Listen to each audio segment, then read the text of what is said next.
Assalamualaikum Pak. Waalaikumsalam.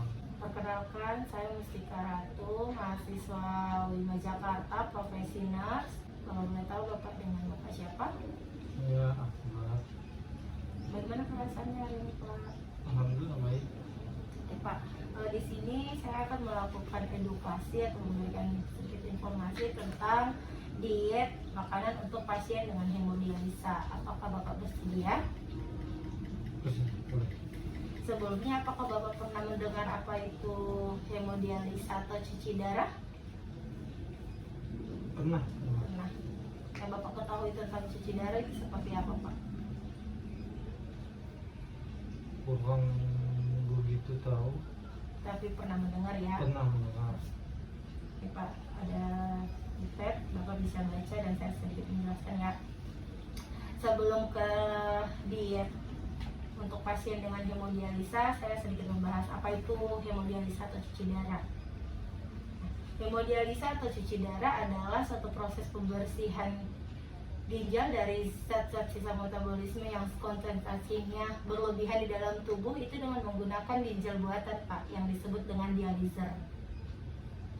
Adapun tujuan daripada diet untuk pasien dengan hemodialisa itu yang pertama mencukupi kebutuhan energi di dalam tubuh, yang kedua itu menjaga keseimbangan cairan dan elektrolit, yang ketiga itu menjaga agar tidak terjadi penumpukan sisa metabolisme protein yang berlebihan di dalam tubuh, dan yang keempat agar pasien dengan hemodialisa ini dapat menjalankan aktivitas sehari-hari secara normal.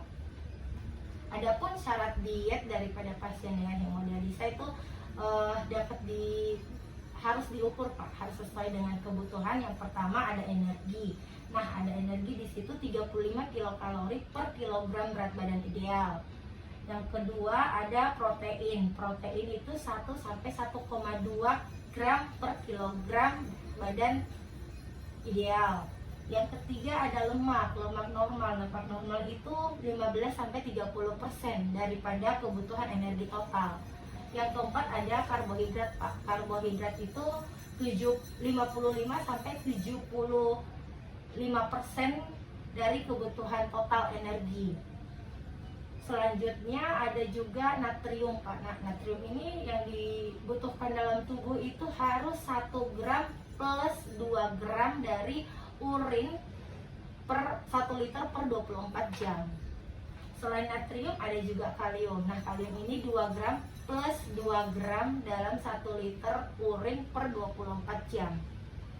Yang terakhir ada asupan cairan Pak. Nah, cairan ini harus dibatasi Pak, yaitu jumlah urin per 24 jam plus 500 ml. Jadi misalnya Bapak menghasilkan 1 liter urin di dalam 1 hari atau 24 jam, berarti yang dibutuhkan untuk tubuh pasien dengan hemodialisa adalah 1,5 liter per hari ya Pak. Nah, setelah syarat ada bahan makanan yang dianjurkan oleh pasien dengan hemodialisa ini. Yang pertama dari sumber karbohidrat. Nah, sumber karbohidrat itu didapatkan dari roti, nasi, lontong, bahan makanan yang dari tepung, gula, dan juga madu. Sudah dari karbohidrat juga butuh protein. Tubuh juga butuh protein. Dari protein itu bisa didapatkan dari susu, telur, ayam, daging, dan juga ikan Pak. Selain karbohidrat dan protein, tubuh juga membutuhkan sayuran dan buah-buahan. Nah, sayur-sayuran ini bisa dimakan seperti ukol, wortel, buncis, selada, ada beberapa, jagung juga bisa Pak. Kalau untuk buah-buahan ada apel, anggur, nanas, pepaya. Jadi tidak semua sayuran dan buah-buahan itu bisa dimakan oleh pasien dengan hemodialisa. Dari kesemua ini bisa makan, tetapi harus sesuai dengan porsi atau sesuai dengan anjuran yang diberikan oleh dokter atau ahli gizi ya Pak.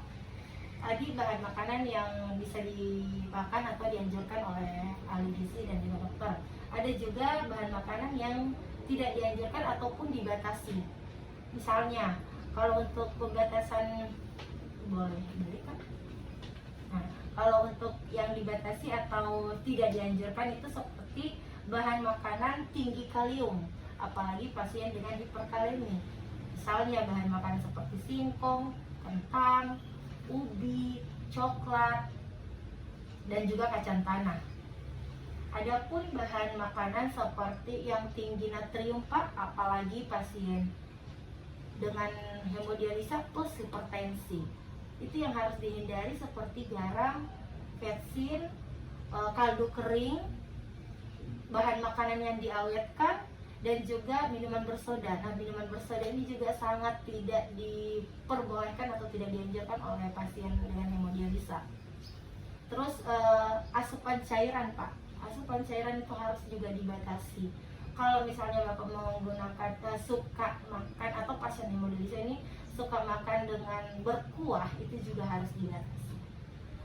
Jadi tubuh itu memerlukan asupan nutrisi dan juga cairan yang sesuai dengan porsi, tidak boleh berlebihan, apalagi dengan pasien dengan hemodialisa yang fungsi ginjalnya sudah menurun atau mungkin sudah tidak bisa bekerja dengan baik.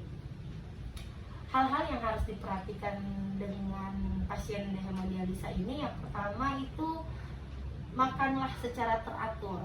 Kenapa makan secara teratur? Karena dengan gizi dan nutrisi yang tepat, terus sesuai dengan aturan, itu bisa memperbaiki atau setidaknya membuat tubuhnya bisa bertahan dan tercukupi nutrisinya. Jadi porsinya itu sedikit Pak, tetapi sering.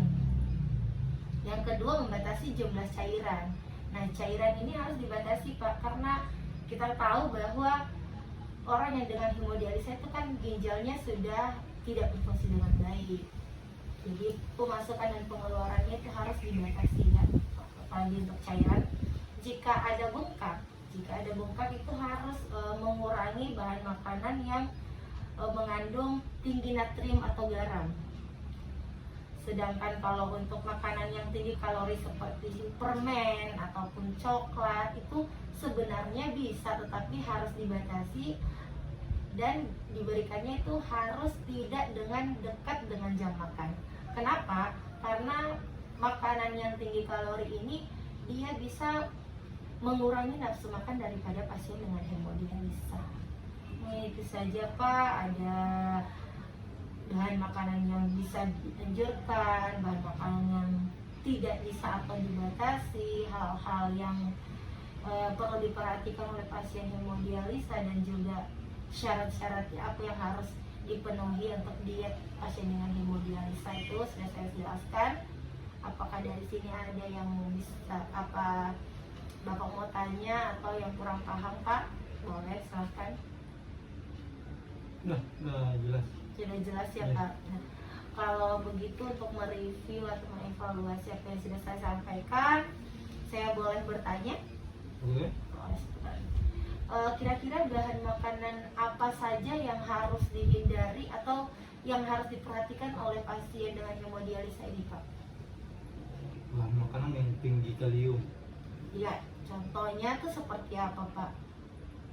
kentang, ubi, kacang tanah, Oh siap. dan lain-lain. Oh, siap. Kalau jumlah cairan itu kenapa perlu dibatasi Pak?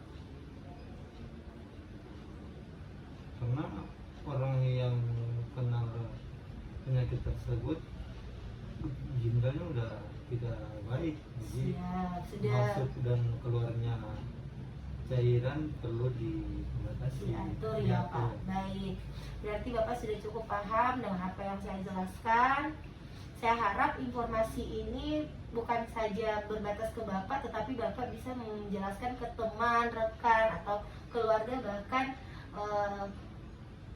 rekan-rekan yang memiliki atau keluarganya mengalami hemodialisa atau cuci darah ya Pak. Baik. Bagaimana perasaan Bapak setelah kita berbincang atau setelah saya memberikan informasi tentang diet pasien dengan hemodialisa Pak? Saya sudah mulai mengerti apa itu orang atau pasien pasien yang kena penyakit hemodialisa atau cuci darah tersebut. Oke, baik. Alhamdulillah, Pak. Terima kasih atas waktunya. Saya pamit ya, Pak. Assalamualaikum warahmatullahi wabarakatuh.